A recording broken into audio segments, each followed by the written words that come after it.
Alright, Hercules, Prince of Power from 1984. Just gonna go through art. I love the fact that he has a chariot that he drives through space. Old art like this, I think, has even better use of line work than a lot of modern ones do, because they had to depend more on it, and the ink is fantastic too. Weird art. They're in a hyper-advanced society, but they still attach strings to stuff to trap it. It's weird and kind of doesn't fit the story.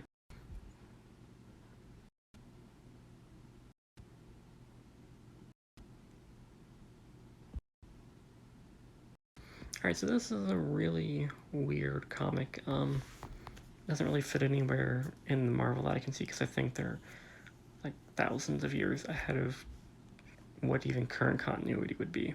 So they are not 616 by any means. A lot of times the art doesn't seem to work with the writing, which is very bizarre, because Bob Layton is the illustrator and the writer, so I don't know why there seems to be a disconnect from the art and the writing, but there definitely is. But it starts off with him going to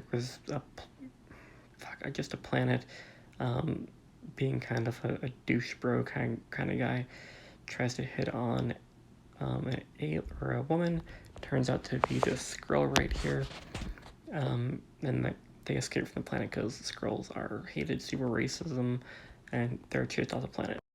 Issue 2 deals mainly with them still escaping, and Hercules gets knocked out, and he has a dream that Zeus killed the Olympians, which they showed a bit of in issue 1. He kills Ares. Issue 2, he kills Apollo and Hephaestus. Then it's kind of just working the way towards him getting to Olympus. He has to fight a few small bad guys, like a servant of Thanos in issue 3 and a guy called Red Wolf in issue 2.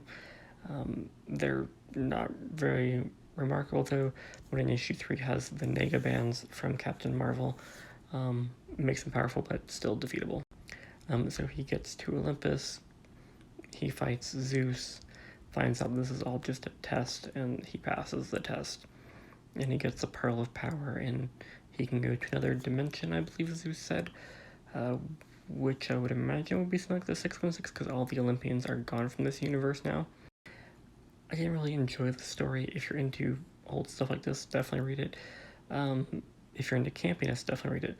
The dialogue and the narration is kind of thick, especially because they speak in thous and thust and stuff like that. Not the worst story I've read by any means, but I would barely recommend it, really.